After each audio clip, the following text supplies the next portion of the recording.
What is it about Sasquatch that encapsulates so many people that are willing to travel all the way out to Nicola Valley?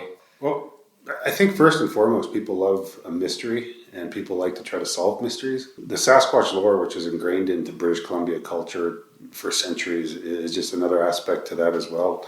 People love Sasquatch, and whether it be the mystery of it or the fact that there are these beings walking around our forest that we haven't quite figured out what or who they are, I think that draws a lot of people's attention, and they like getting together and talking about it with other people who are like-minded. On that note, who or what is the Sasquatch? Lots of different indigenous cultures across North America, or not even North America, just all around the world. They have stories of large, hairy, bipedal beings walking around their woods or mountains or deserts or wherever they're at. But the story gets repeated a lot all over the globe. So who or what's going on?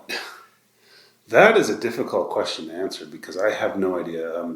First and foremost, I'm not an expert. I'm just an enthusiast. I love the subject of it. But, I've been asked that question before, and I don't have any definite answer as to what they are, where they are, or who they are, or any of those types of questions. I just, that's part of the mystery that I love. That's part of the whole lore of Sasquatch that I love being a part of, is the unknown factor of it. So in terms of what they are, I honestly, I don't know. If you were to do your best crack at it, which very well could be wrong, because how are you going to confirm this to begin with, right? But if you were to take your best crack at it, what would you say? I believe that they're a remnant of a species of humanoids that lived on this planet before the Younger Dryas, about 12,000 years ago, where we had the cataclysmic event that wiped out a good portion of the species. They figured out how to survive. That's my theory. That's my guess. If I had to put a point on it, not to put too fine a point on it, but they have figured out how to survive without us and away from us, which I find very, very fascinating as well. But that's as far as my logical guess. That would be it. Have you had any encounters or sightings? Yeah, you could say that. How many? Well, I've had one visual sighting, which is, I don't give locations out. Yeah, that's fine. That's understandable. I did have a sighting in 2018 with one of my best friends and his wife and my brother. In 2018, we saw one not too far from here, standing behind a tree, staring at us. It was about 8.5 feet tall. Its hand was wrapped around a tree, and it was peeking out from behind, wondering what we were doing. This was at night, but it was that thing that really kind of cemented my love of the subject, because I still don't even know how to describe it. It was life-changing after that. And what about the non-visual experiences? Oh, we've had rocks thrown at us. We've had clumps of mud. We've been yelled at. We've had howls. We've been chased off a mountain. There's that case in particular. I can't say for certain it was a Sasquatch, but that was something. I mean, there's definitely something in that area that the locals didn't tell us about when we went up there. Other than that, it's just been a lot of audio and visual experiences with them. But other than the sighting in 2018. What would you guesstimate the Sasquatch population in BC is? I can't give you a hard number. I just don't know. I mean, I don't think anybody... obviously. If someone gives you a hard number, then I don't believe them. Their credibility goes out the window to me. But they're a lot more prevalent than people realize. There are a lot of sightings just in the Nicola Valley alone.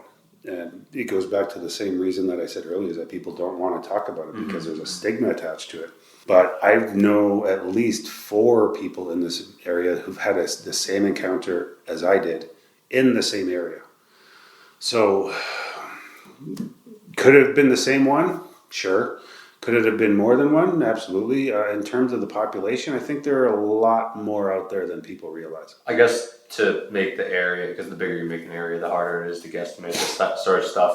If you had to do a ballpark guess, how many would you say are in the Nicola Valley? Very rough ballpark, obviously. I'd say probably at least 100. Yeah, just for the size of the valley and just the area that they can cover. I don't believe that they stay in one area for a full season. I do believe they migrate into areas that are more suitable for hunting needs and obviously for nourishment and water and such. So I'd say at least 100 in the Nicola Valley area. Going back to that stigma thing, like why can't people talk about these things? I don't know. I mean, I try to be very open with my beliefs, and I think a lot of people in town know me kind of as the Sasquatch guy too. So I don't. I'm very open with talking about Sasquatch to anybody. You get into a larger group of people who you're not really sure about it. On the same other hand, though, I've had people come up to me individually and just kind of like, "Hey, I saw something. What do you think this was?" And they wouldn't admit it into a larger group, but one-on-one, yeah, they'll talk about it. So the stigma is, I think that's a social construct of just you have to see what you can only believe in what you see. And a lot of the time, 99.999% of the population have never seen anything beyond what's up beyond their front door type of thing, if you know what I mean. So that stigma can be carried from anywhere, really. Like I mentioned earlier, I mean, that stigma is not a good thing, and that's why I wanted to do the conference, and that's why I continue to do the conference, is just trying to get rid of that stigma. I had one lady last year who was not a believer. She showed up at the conference last year, and she showed up just as a skeptic. And by the end of the day, she came to me and told me, "Yeah, you know what? I think there is something out there." So, slowly we're turning people's minds around on the whole idea of it. What would you say to any non-believers or skeptics that might read this paper? Try to have an open mind. Just because you've been in the woods for 30 years hunting doesn't mean that what you can't see doesn't exist. Come to the conference, talk to people who've had run-ins. They're some of the most nicest, sane people you've ever met in your life. They just had run-ins with these beings. Just try to carry an open mind. I mean, there's so much more to this world than we realize and beyond our front door. So, that would be my main message.